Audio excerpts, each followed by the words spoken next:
लोक आस्था का महापर्व चैती छठ के तीसरे दिन व्रतियों ने डूबते सूर्य को अर्घ्य दिया। 36 घंटे के निर्जला व्रत के तहत घाटों पर श्रद्धालुओं की भारी भीड़ देखने को मिली। प्रशासन ने सुरक्षा के पुख्ता इंतजाम किए हैं। सारण जिले के विभिन्न घाटों पर व्रतियों ने संध्या अर्घ्य देते हुए सूर्य देव और छठी मैया की पूजा की। बांस के सूप में फल, गन्ना और ठेकुआ अर्पित कर परिवार की सुख समृद्धि की कामना की। प्रशासन की ओर से सभी घाटों पर सुरक्षा व्यवस्था कड़ी रही।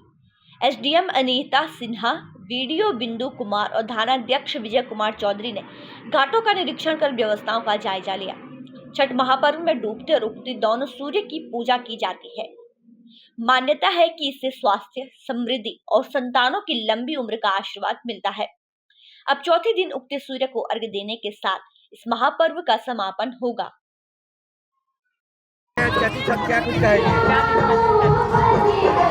छठी मैया का पर्व जो है वो आस्था और प्रकृति के संरक्षण दोनों का ही पर्व है। आस्था का प्रतीक इस तरह से है कि माना जाता है कि द्रौपदी ने पांडवों की रक्षा के लिए इस व्रत को किया था और ये आस्था का प्रतीक उस समय से चला आ रहा है। ये छठ घाट पर भीड़ आपको इसके बारे में साक्ष्य है इसका कि ये आस्था का प्रतीक है। और दूसरी बात मैंने कहा कि प्रकृति का संरक्षण की भी बात है, तो इससे पहले ये पोखरा जो है वो कभी भी साफ नहीं होता है, लेकिन जब भी छठ का पर्व आता है इसकी सफाई ज़रूर होती है, इसीलिए प्रकृति का संरक्षण के लिए भी प्रतीक है। चैती छठ है, छठ के पावन पर आज आई हुई है दर्शन करने छठ व्रतियों की, क्या कुछ कहेंगे?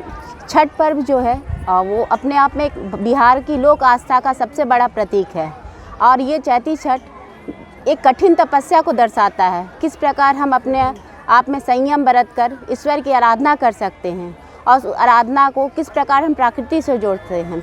यह छठ व्रत हमें हर प्रकार के सामाजिक बंधनों से मुक्त करता है।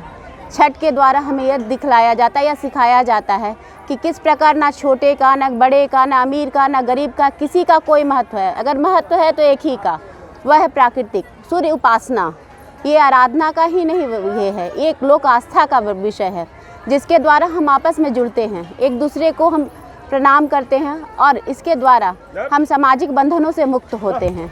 इसीलिए यह बिहार के सबसे गौरवशाली परंपरा का एक प्रतीक है।